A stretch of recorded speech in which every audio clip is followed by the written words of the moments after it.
In 1964, the first Philippine Science High School was established in Diliman, Quezon City under the Republic Act No. 3661, known as the PSHS Charter. It mandates the PSHS to a secondary course with emphasis on subjects pertaining to service offered on a free scholarship basis with the end in view of preparing its students for a science career. On February 5, 1986, President Ferdinand E. Marcos signed Executive Order No. 1090, creating Philippine Science High School Visayas Campus. It was supposedly to operate for school year 1987 to 1988, but it was stalled as the country experienced political turmoil leading to EDSA Revolution on February 22 to 25, 1986. The reason for this, the establishment of Philippine Science High School in the regional campus is the fact that we have to provide access and equal opportunity to all Filipino students who are gifted in science, math, and technology, whether they are rich or whether they are poor. So the establishment of this regional campus is really an essential element for providing scholarship to the students in the provinces. In 1990, President Corazon Aquino came to Iloilo City and announced the establishment of a PSHS campus. A task force ad hoc committee was created composed of local DOST executive, DOST Regional Director Zinia Teruel, and lawmaker Congressman Rafael Lopez Vito, and the PSHS alumni led by Mr. Florencio Yap. They were looking for a land area where the requirements of establishing a school is needed. Upon learning this, the wife of Mr. Bisana, who was the administrator of the properties of Doña Lawaan Lopez in the area of Bitoon, happened to hear about it, and she mentioned that she is willing to negotiate with Doña Lawaan if she is willing to donate a certain piece of land in the Bitoon property. And immediately upon hearing that, Doña Lawaan agreed to donate a certain portion of land in the Bitoon area where the present school is now located. On August 21, 1991, DOST Secretary Seferino Foliosco, representing the donee, Mrs. Nenita Cabayao Mapua, and Ms. Makiling Ascalon, representing the donor, signed the deed of donation of the 3.4-hectare lot. In February 1992, the construction of the school buildings started, and in May 1992, a formal groundbreaking ceremony was held. As far as I could remember, I really find a hard time looking for the place. Dahil basically, it's outside of Iloilo City siya, and ang hirap puntahan. And they told me they have to take the jeep. Tapos ang jeep na nasasakyan mo, parang dalawang beses lang mag-travel from Haro Plaza to Bitoon. And at that time, sabi ko, Bitoon, wow, it's so far, Bitoon nga eh. Pagdating mo dyan sa Bitoon kasi, that's the dead end. To reach Philippine Science High School, you have to cut across sa may mga rice paddies, dadaan ka pa sa mga rice paddies, papunta dito talaga. And because there's no road yet, walang daanan talaga na passable. So rice paddies talaga, you just try to imagine kung maulan. Kahit na kami mga teachers, we have to take off our shoes. Nasa ganun, we would be able to reach the area here.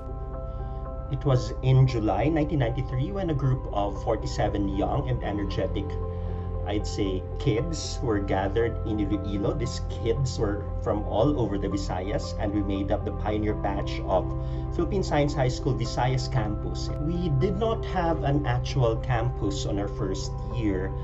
We loaned rooms from the University of the Philippines in the Visayas in the Iloilo campus. Some of us stayed in the dorm. The dorm back then was in Leganes. The mayor of Leganes back then, Mayor Haen, very graciously offered his orphanages as rooms. The batch was practically divided into two. Around half of the batch were externs. They would go to the UP campus in Iloilo every day, and half of us would get shuttled back and forth from Leganes to the Iloilo campus every day as well. I remember distinctly this one time when it was the first day where we had to wear our uniforms, and I can remember the girls in our batch were not exactly comfortable wearing theirs because it practically looked like a pillowcase, sorry to say. So what the girls did in our batch was to tuck in their polo shirt to their skirts, and it's a bit weird probably by how you would see it now.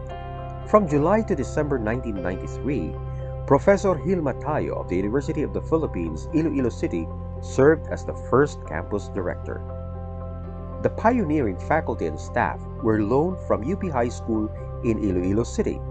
They were Mr. Jimmy Baban, who served as the administrative officer, Mrs. Evelyn Rose Hirochi, social science teacher, Miss Alma Sunico, Filipino teacher, Mr. Allen Munoz, English teacher, Miss Divine Binya, administrative aide, and Mr. Simplicio Gambito, administrative aide.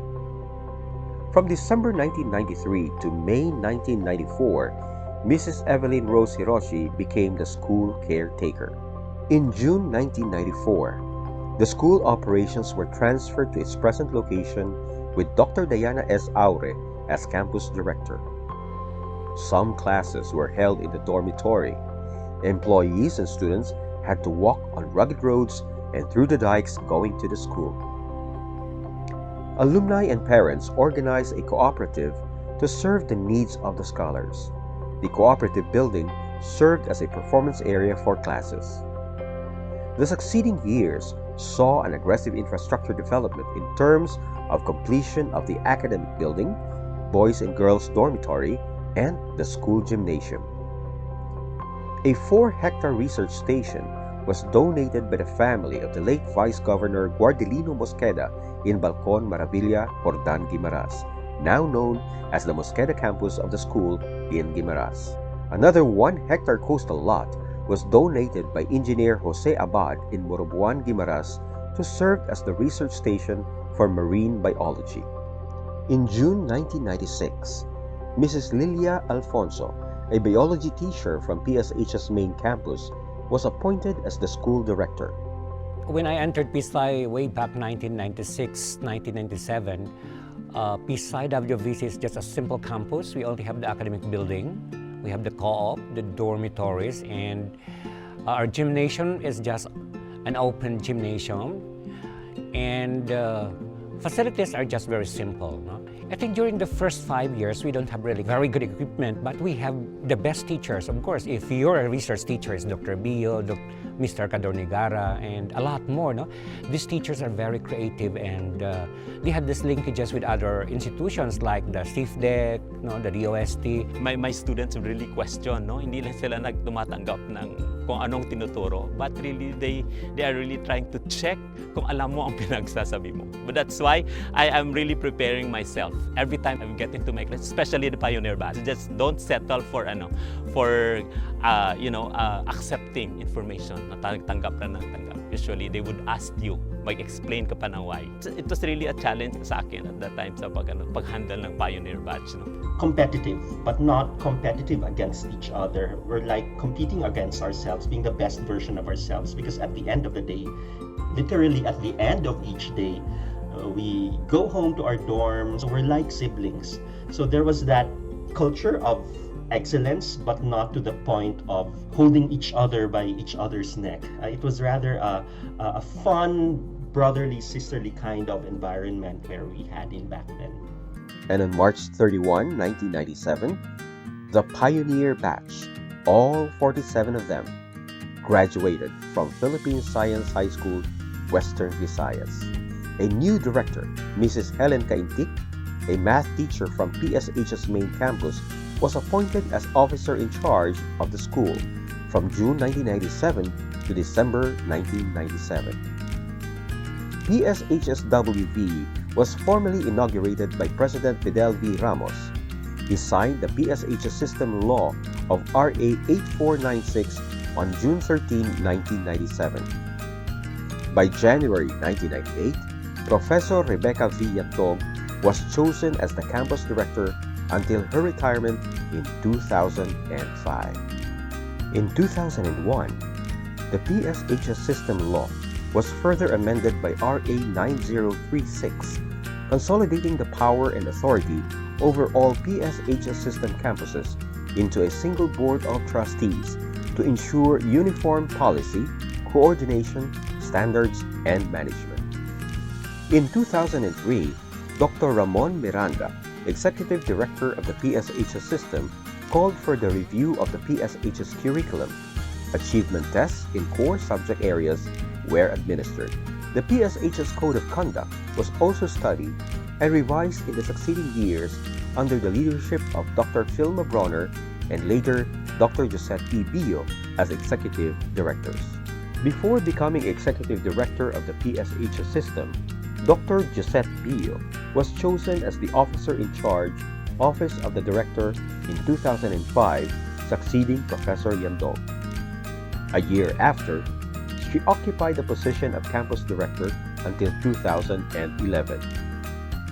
During her term, the school witnessed massive infrastructure projects such as the completion of the academic building extension and the Science Learning Resource Center or SLRC. Well, so fourth year kami, definitely do kami to ang pioneers ng isa ka Pfizer research grant. I think that was interesting, intense experience when kay first time gid namon nabatyagan gid namon na okay, this we're really in a science high school, and it was really interesting also because some of us got sent to Manila and even abroad because of that, and it showed man the kind of quality education that we were given here.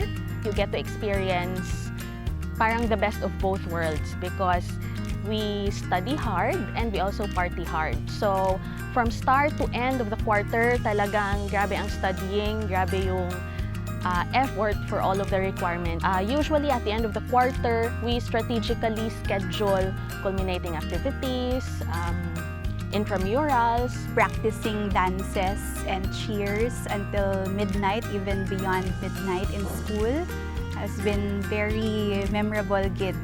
And ang very legendary nga sunset moment when in the quadrangle is still a classic Pisay moment, no? So when we were in our lower years, do look forward gina kami na makita ang mga couples sa higher years going around the quadrangle. So it's been a ritual here in high school. In succeeding years, the scholars were able to actively participate in different science and technology endeavors, cultivating a culture of science in the region and beyond. The PSHSWVC scholars also shine in local and international events and competitions. Varied activities nurtured the scholars and provided opportunities for them to explore their talents and capabilities both in the field of science and technology and humanities. In 2011, the 5th campus director, Dr. Josette E. Bio, was designated as the executive director of the Philippine Science High School system. Dr. Edgar Almero was appointed as the officer in charge in the interim. On April 1, 2012, Dr. Shena Faith M. Ganella became the 6th director of the campus. I joined PISAY-WVC in 2000. I served as English teacher. I also have been very happy to be a class advisor, given the responsibility to be a discipline officer, member of the discipline committee, PSB chairperson, drama club advisor, and part of various committee works before I became the campus director in 2012. And then I am blessed to have completed my first term in 2018. I'm further blessed to be given another opportunity to serve in my second term up to the present time. And I'm very happy that under my term, I have seen that infrastructure projects were further improved and new ones were established, such as the planetarium, the completion of the gymnasium, the construction of the dormitory annexes for the boys and girls, the new academic building, and the most recent is the new auditorium that could accommodate the entire number of students and employees in one gathering. The new rubberized oval is also one beautiful thing I'm happy, which was completed in 2020, together with the new volleyball tennis court and our sewage and treatment plant facilities. In May 2012, the Board of Trustees of the PSHS system approved the 6-year curriculum framework and the revised Grade 7 curriculum for the implementation of the K-12 program. We have series of consultation. So lahat ng mga teachers talagang in-involve to come up with, to craft the 6-year curriculum talaga. Ang lahat naman ng kakailanganin that are identified in the curriculum are provided by the system. So walang problema. So kung whatever things na hinihingi ng mga teachers, the system would provide. I had a student na nag-graduate. He decided to go to Singapore to study. So after 4 years na doon, pumunta siya doon. Pagpunta niya doon, sabi ng school na papasokan niya is that you cannot proceed to college because you lack 2 more years. Should have been sana na may, because of the 6-year curriculum, nakatuloy siguro ang estudyante. I have come to realize na okay, the 6-year curriculum is really needed for our students in that we would be able to compete with other international schools. Wherein isa ito sa mga dream ng Philippine Science High School system. I'm also happy that under my term, we have continued to maintain the performance of the campus as one of the 3 high-performing PSHS campuses since force ranking was implemented.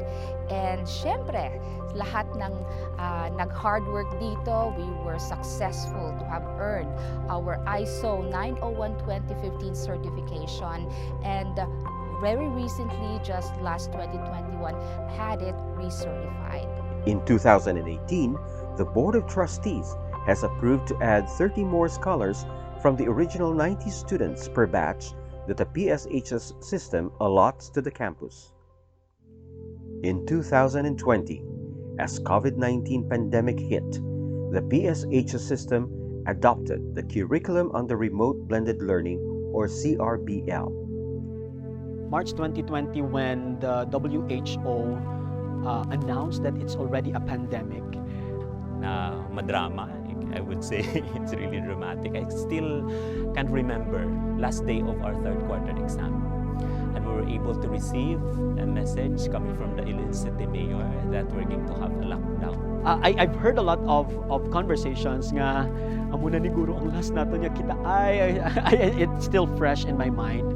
And I was so sad during that time, just seeing those students. They were crying because they will not be given opportunity to see each other anymore, or even celebrate there, or conduct their graduation face-to-face. They came to my office and asked, "Sir, may we use your paging system? Pwede ba, sir, na i-play namin ang PSY hymn? At least we get the feel of graduation." I think the president of that batch, they announced a message for everyone. We are thankful that you became part of this family, of this institution, and while singing the PSHS hymn. It's really sad. It was really sad.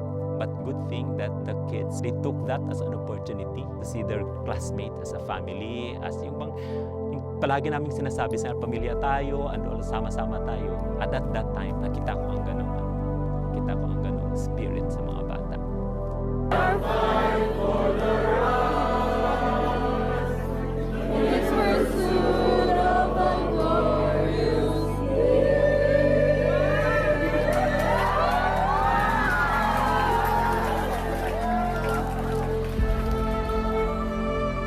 The transition to online classes was a pretty overwhelming experience. It was an event no one expected to happen. One day we were just coming into school, being brought here by our parents or commuting, and the next thing we know, we're confined by the 4 edges of a screen. At first, personally, I was so happy. Yay, no class. No class, and I'm going to stay at home. But after a week, it dawned upon me, what will happen to the teachers? What will happen to the students? Are we not going to continue our education? Are we not going to continue our operation? Before the pandemic, all of us have to wake up really early and be very conscious of our alarms.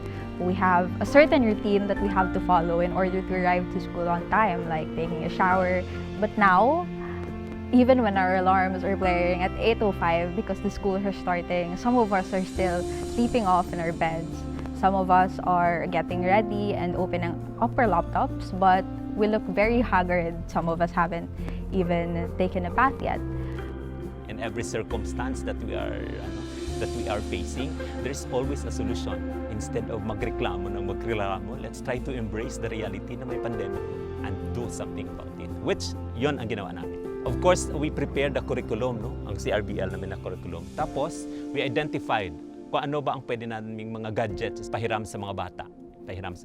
So, we identified ang mga laptops namin, mga tablets and all that are available because we have a lot of students that they don't have gadgets at home yet. Not only the gadgets, providing kami ng communication allowance sa mga bata for internet, for data, something like that. To be honest, I really cannot imagine myself being a teacher, being anywhere else none other than PISAY, especially during the pandemic. I was amazed because the school has provided us with drawing tablets, with laptops, and even with internet allowance. So, you know, these opportunities are really something that I am really grateful for as a faculty of this institution. Looking back for 30 years right now, I can see that the Philippine Science High School Western Visayas campus had really made an impact in the lives of the students we have taught for the past 30 years. We can see them a lot right now in the field of medicine, engineering, business, economics, and a lot more. You know, when you graduate, especially from this campus, I think very ingrained na ang Scholar's Pledge sa Amon. Kay every Monday, gina-recite namon. And when I talk to my classmates before and I realize that they're in fields that contribute directly man to nation building, whether it be in government or in private sector. Pero though ara gid ang desire to help the country in our own way, though ara gid na daan ang desire to give back.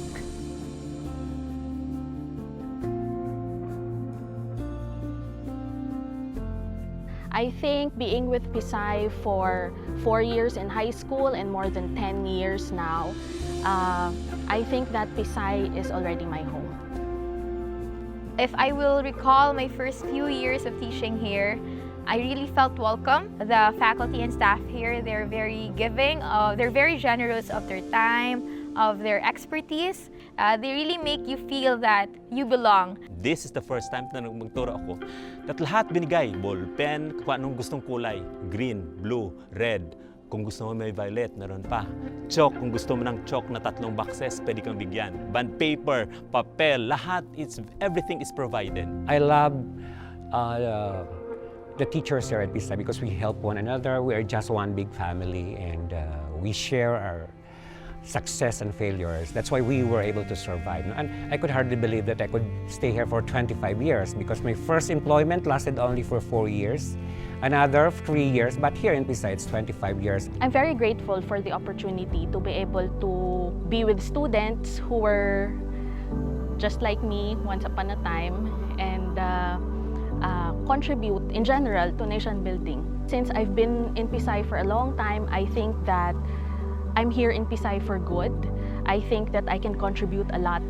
I think I was able to develop really my core value na service. For my 27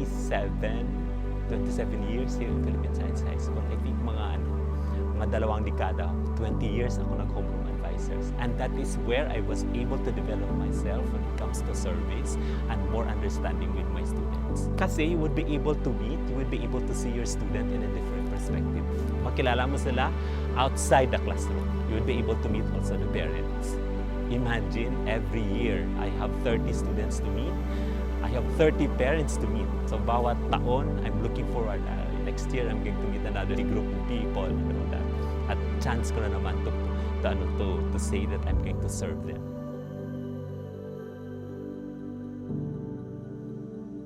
My wish for PISAY is to continue the legacy that they have already started of producing globally competitive lifelong learners, of producing excellent scientists, excellent scholars who will specialize in science and technology. For the people making up PISAY, the teachers, the staff, to be able to find joy in their daily work. Namigid kung ang aton nga mga research efforts will have this grassroots impact yan sa kung ano gid ang mga challenges ng aton mga komunidad. So whether that be, in the agriculture sector, in fisheries, and in the daily lives of our fellow Filipinos, It would be great to help our future scholars solve problems that using science and technology to help our communities. Longevity. As long as Philippine science will stay, it means that mas marami tayong estudyante matutulungan. Makita talaga natin ang mandate, ang goal ng Philippine education na kung saan ay ma-alleviate talaga ang kabuhayan ng bawat estudyante, especially through education. Sana Philippine Science High School will stay talaga,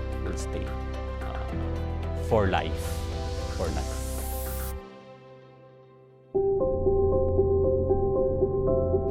PISAY-WVC's culture brings out the best of the students and even of the personnel.